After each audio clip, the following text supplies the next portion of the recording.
You won't believe what happened when the same people who mocked me for being poor were forced to watch me sign the one thing that would change my life forever.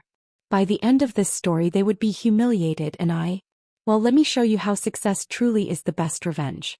I'm sitting in the conference room of a downtown law firm, the kind with thick carpet that swallows sound and windows that look out over a skyline I never thought I'd touch. The check in front of me is heavy with zeros.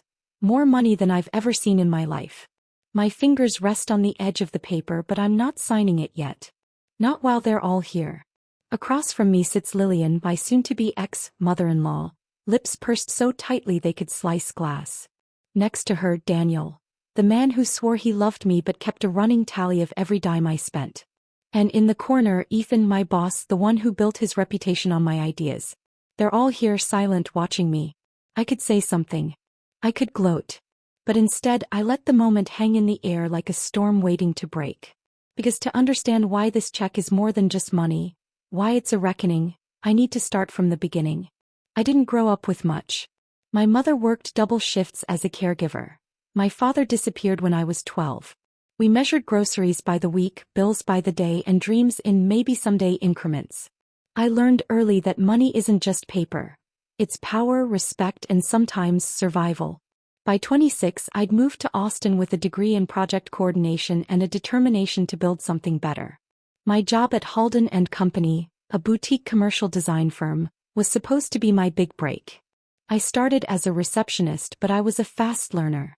Within a year I was coordinating vendor schedules, managing budgets, and saving the company thousands, all without a promotion or a raise. At work I was the dependable one.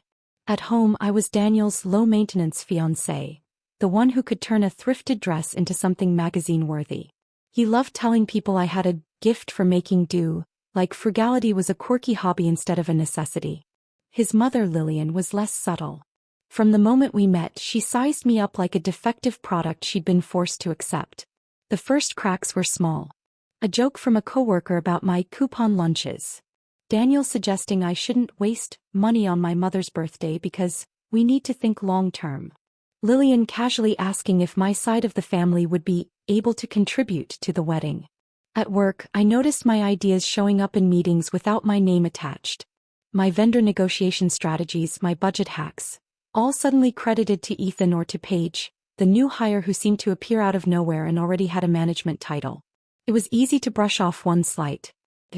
But then came the day I opened the company newsletter and read about Ethan's groundbreaking cost-saving measures.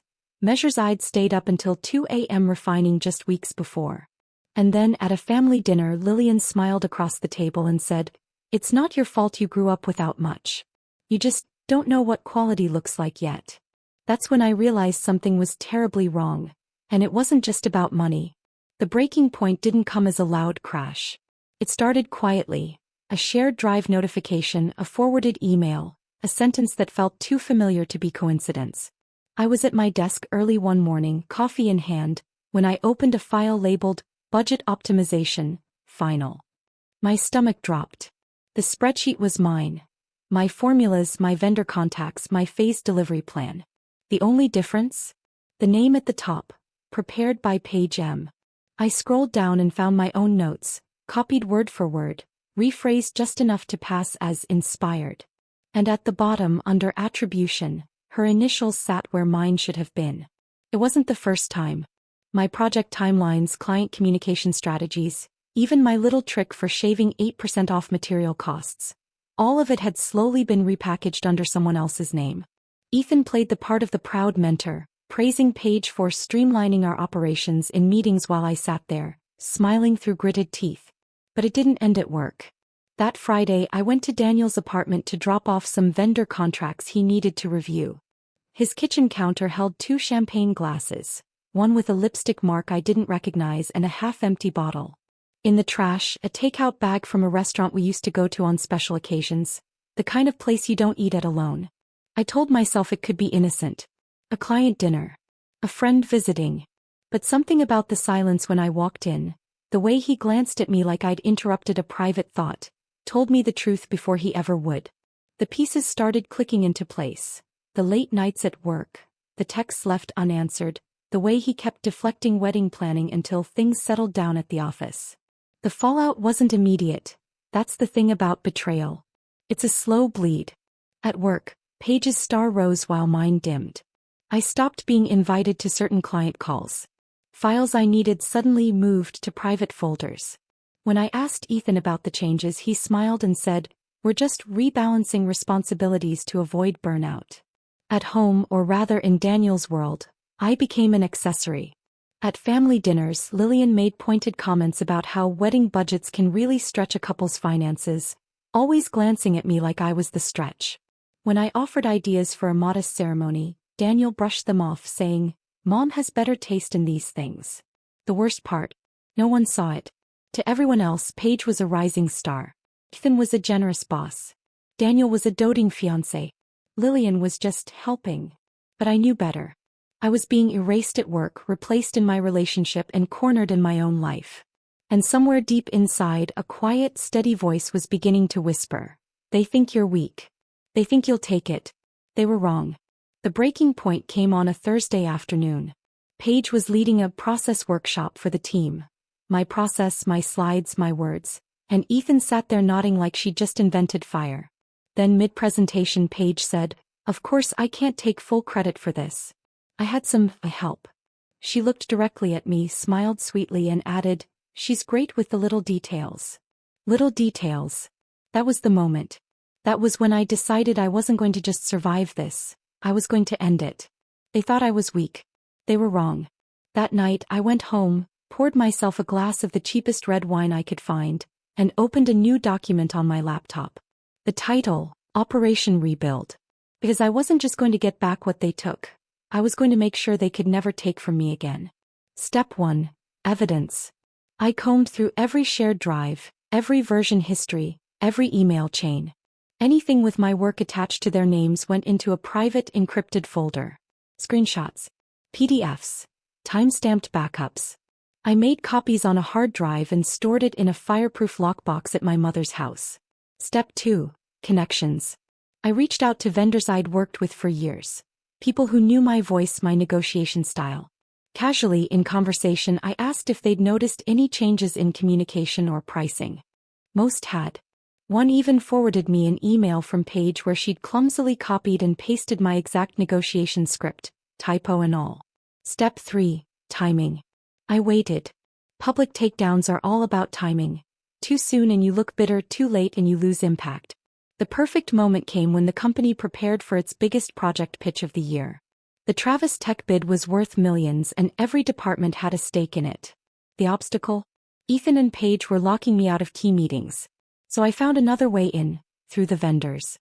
They trusted me more than anyone else at Halden and Company, and they weren't shy about sharing inside information when I asked the right questions. Step 4. Daniel and Lillian. This part wasn't about work.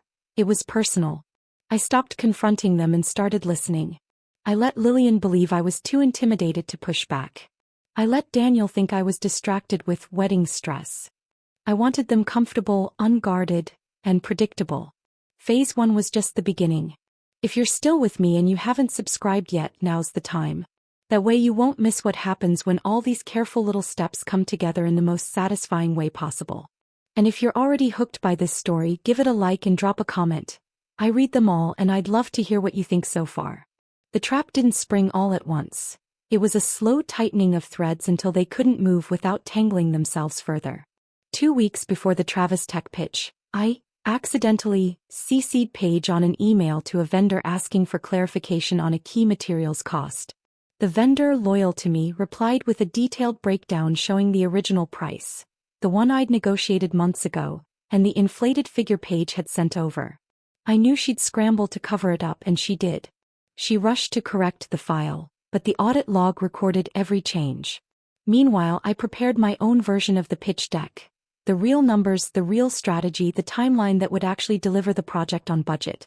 I kept it quiet, stored off the company drive, and only shared it with one person, the head of Travis Tech's procurement team, who happened to have been my mentor at a nonprofit job years ago. Ethan and Paige thought they were walking into the pitch meeting with a flawless plan. They had no idea the client already knew exactly whose work they were about to present, and whose they had stolen. The morning of the meeting, I dressed like I belonged at the head of the table. Deep navy suit, hair sharp, no wasted motion. As I walked into the conference room, I caught Ethan smirking, page flipping through her notes. She didn't even look at me. Perfect. Halfway through their presentation, the head of procurement held up a hand. "We've already reviewed a version of this," he said. "And frankly, we prefer the one sent by her." He pointed directly at me. The color drained from Paige's face. Ethan shifted in his seat, trying to recover. "That must be a draft," he stammered. But the procurement lead shook his head. "No.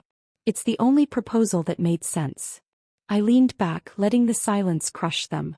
That meeting ended with Halden and Company securing the contract. Under my plan, my numbers, my conditions. But the win wasn't for them. 2 days later, HR called me in. I laid the evidence on the table.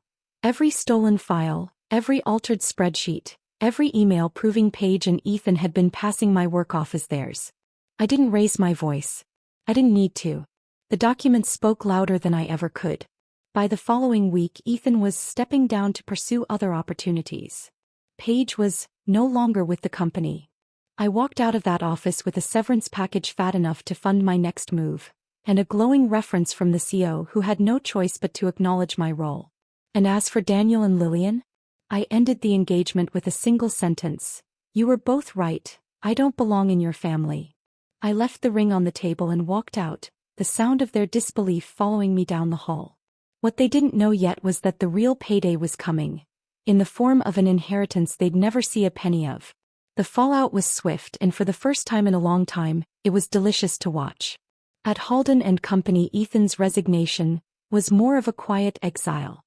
His LinkedIn went from bragging about his leadership to a vague consultant title that fooled no one. Rumors spread about why he left so abruptly, and while I never confirmed them, I didn't need to. The whispers did all the work for me.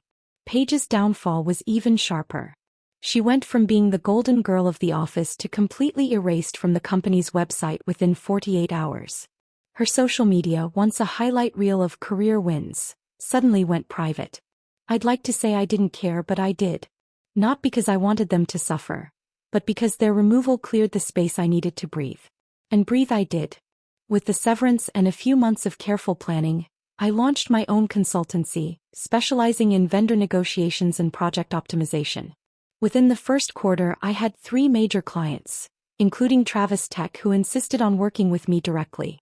I was finally being paid what I was worth, and every invoice I sent felt like another piece of my dignity restored. But the corporate takedown was only half the story. The personal victory came one afternoon when I received a call from my mother's lawyer. My great-aunt Margaret, the one my father's side of the family always ignored, the one they called eccentric, had passed away quietly at 94. And she'd left everything to me. Her estate wasn't flashy, but it was solid.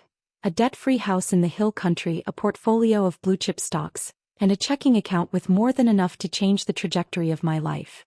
The inheritance check alone could have bought Daniel and Lillian's entire neighborhood. And that was when I knew exactly how I wanted to use it. 6 months later, I sat in that downtown law firm conference room, the check in front of me. The lawyer insisted both parties be present for the transfer of some shared assets from the engagement. The house deposit Daniel and I had once planned to split. I invited him and Lillian without mentioning the inheritance. They walked in confident, Lillian's perfume arriving a full 3 seconds before she did. Daniel looked like he'd rehearsed a speech about closure. They both sat, and I slid the inheritance check across the table, letting the numbers burn themselves into their memory. "This," I said calmly, "is mine. Every cent. And you'll never touch a dollar of it." Lillian's eyes darted between me and the lawyer, searching for some legal loophole. Daniel opened his mouth, closed it again, and just stared. "You made it clear what you thought of me when I had nothing," I continued. "Now I have more than enough. And the difference is, I don't measure worth the way you do." I signed the necessary documents, stood, and walked out without looking back. Today, a year later, my consultancy is thriving.